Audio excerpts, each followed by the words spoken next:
अखण्ड विष्णुकार्य व्यासं तेन चराचरम् तत्पदं दर्शितयेन तस्मै श्रीलक्ष्म्याय नमः।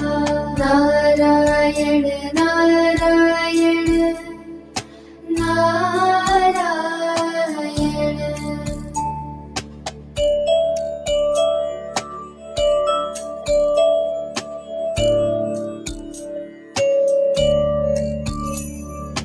अखण्ड विष्णुकार्य व्यासं तेन चराचरम् तत्पदं दर्शितयेन तस्मै श्रीलक्ष्म्याय नमः।